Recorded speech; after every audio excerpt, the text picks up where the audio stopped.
Hello, my name is Denae Christine, and I wrote Royal Deception, the first in a young adult trilogy. The first thing you need to know about me is that I'm a believer in Jesus Christ, and I wouldn't be here without him.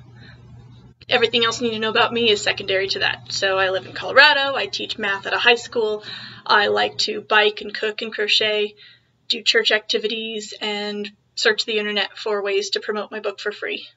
And I really enjoy reading and writing, and I'm just so happy that I get to write and share my stories with other people.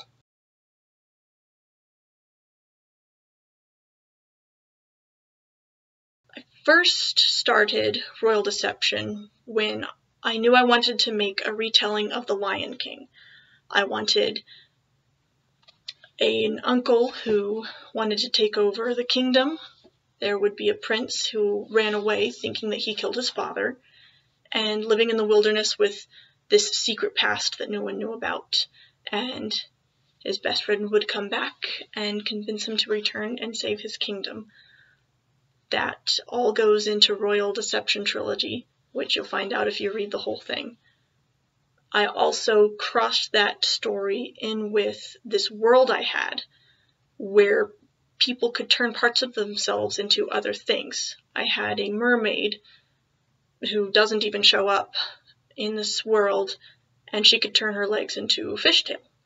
And I had thought of these other characters who could turn their legs into the body of a horse, like a centaur. Or wouldn't it be really cool if people could turn their arms into wings? So I had fish shifters, bird shifters, horse shifters.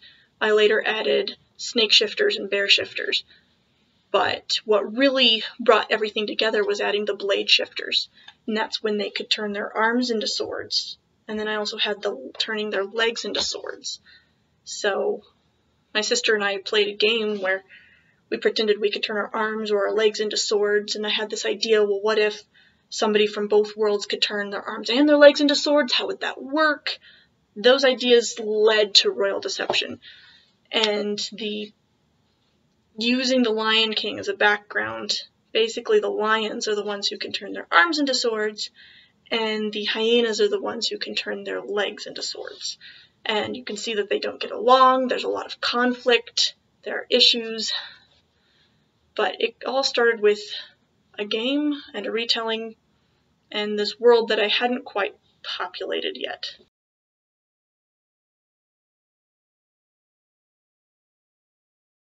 I started writing a book about a girl who gets bitten by a dragon, and the dragon poison causes her to grow dragon wings. That story was too long. It was going to be several books long, it was a whole series, it was too much to hold all at once.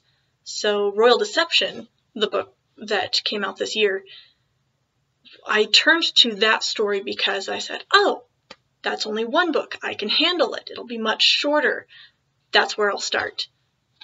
The problem was that book got longer and longer, and in order to tell the story, I had to make it into 3 books.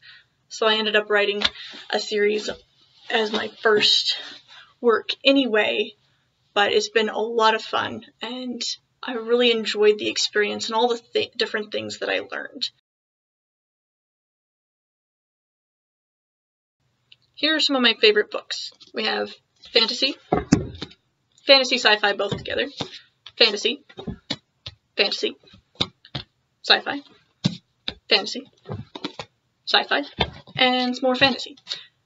So you could probably pick out which genre I like the best from that. Funny enough, though I usually read young adult fantasy, on my to-be-read shelf is a book that's a nonfiction, but it's Christian theology, so every now and then I get into those.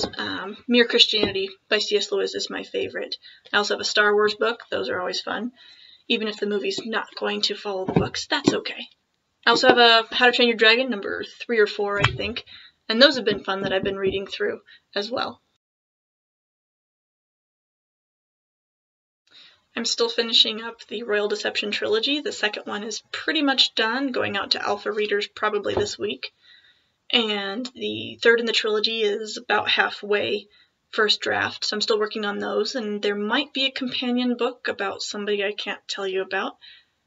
Other than that, I'm going to move back to the story that I want to write about the girl who grows dragon wings. For aspiring writers, I would start by analyzing which books you like and which books you don't, and why. Goodreads reviews and Amazon reviews are a good way to figure this out. But once you start noticing why you like a book and why you don't like a book, then you can start putting it in your own writing very consciously. Between books and movies, I'd have to say books are way better. They just always probably will be for me. Between dogs or cats, I'd have to say cats. They can purr. Summer and winter, I'd have to say winter because of snow. Cake or ice cream, definitely ice cream. Between car or motorcycle, probably car. I don't know if I've ridden on a motorcycle, actually. Between an ebook or a physical book, either one is fine, but I prefer audiobooks, actually. That way I can cook or walk while I'm listening to them. Nights out or nights in, I would say a night in. I'd rather not go anywhere, not have anything to do, then I can just sit and read and pet the cat.